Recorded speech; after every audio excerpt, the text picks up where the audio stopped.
tuyo at kangkong. Kangkong at tuyo. Tayo magluluto ng kangkong. Igisa na natin yung ating sibuyas at bawang. Magluluto ako ng ginisang kangkong para ulam. Ayan ang ating ulam ngayon ay ginisang kangkong. Simpleng ulam lang, pero masustansya.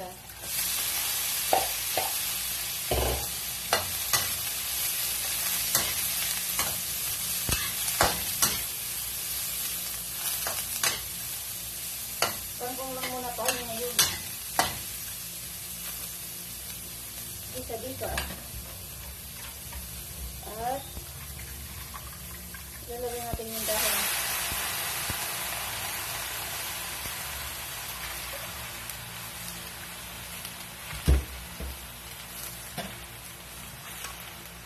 Alam na, yung pobre, tubo-tubo lang. Tubo lang tayo. Simpleng ulam, pero masarap, masustansya.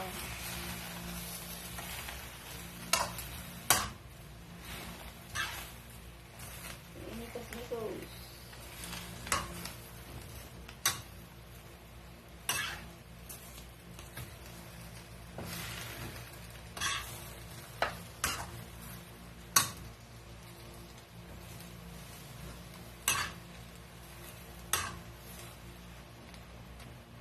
Ating palutuin.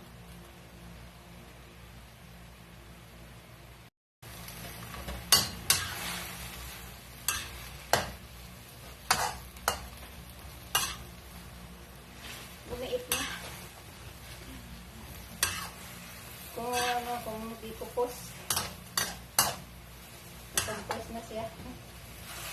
Luto na, bumiit na yung kangkong natin na ulam, na gulay.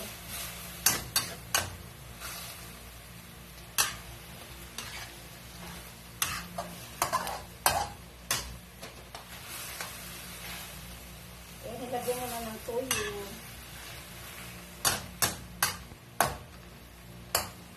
Simplahan na siya. So, lagyan mo ng tubig para masabaw. May sabaw.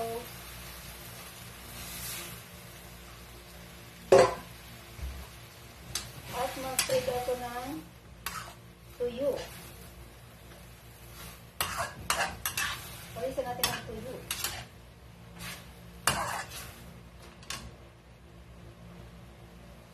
Kangkong, ang ating kangkong. Luto na. Ayan ang ating gulay na kangkong. At may tuyo. Ayan ang pamaris niya. Tuyo, tuyo, tuyo. At kangkong.